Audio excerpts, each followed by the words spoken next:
tipli xəbərləri qaçırtmamaq üçün kanalımıza abunə olun. 30 ildən çox əmək stajı olan və pensiyaya az qalan şəxslə ixtisara salına bilər. Qanun nə deyir? 30 ildən artıq əmək stajı olan və pensiya yaşına cəmi bir neçə il, hətta bir neçə ay qalan şəxslərin işdən ixtisara salına bilməməsi uzun müddətli cəmiyyətdə müzakirə olunan məsələlərdən biridir. Bir çox insan düşünür ki, uzun illər əmək fəaliyyəti göstərən, xüsusilə də pensiyaya az vaxtı qalan işçi avtomatik olaraq ixtisardan qorunur və işə götürən belə şəxsi heç bir halda işdən çıxara bilməz. Bəs həqiqətən belədir. Bu məsələdə ən vacib məqam odur ki, uzun əmək stajının və pensiya yaşına yaxın olmağın öz işçiyə bütün hallarda mütləq toxunulmazlıq yaratmaq. Azərbaycan Respublikasının əmək qanunvericiliyində işçilərin sayının və ya ştatların ixtisar edilməsi əmək müqaviləsinə xitam verilməsi üçün nəzərdə tutulan əsaslardan biridir. Ancaq bu o demək deyil ki, işə götürən istədiyi şəxsi istədiyi vaxt və istədiyi formada ixtisar edə bilər. Ancaq bu o demək deyil ki, işə götürən istədiyi şəxsi istədiyi vaxt və istədiyi formada ixtisar edə bilər. Əksinə,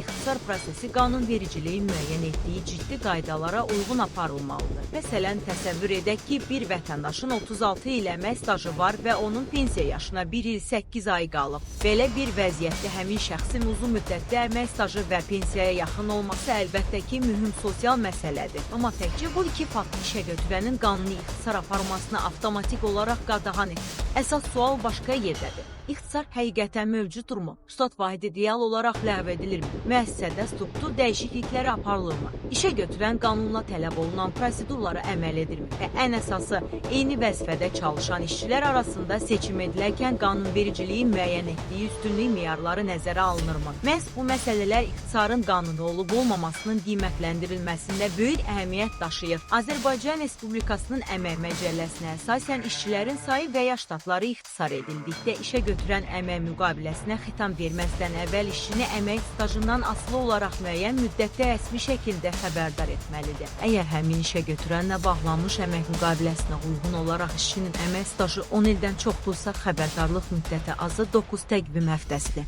Yəni uzun illər eyni işə götürənin yanında çalışan şəxsin ixtisarı zamanı xəbərdarlıq məsələsinə xüsusi diqqət yetirilməlidir. Bundan başqa, xəbərdarlıq müddəti ərzində işçinin yeni iş axtarması üçün də müəyyən imkan yaradılmalıdır. Qanunvericilik bu müddətdə əmək haqqı saxlanılmaqla iş axtarmaq məqsədi ilə işçiyə müəyyən vaxt ayrılmasını nəzərdə tutur. Burada başqa mühüm məsələ də var. İxtisar zamanı işçiyə qanunvericilikdə nəzərdə tutulan işdən çıxarma müavinəti və digər təminatlar verilməlidir. Deməli, işə götürən sadəcə olaraq işçiyə şifahi şəkildə sən ixtisara düşdün deyərək əmək münasibətlərinə xitam verə bilməz.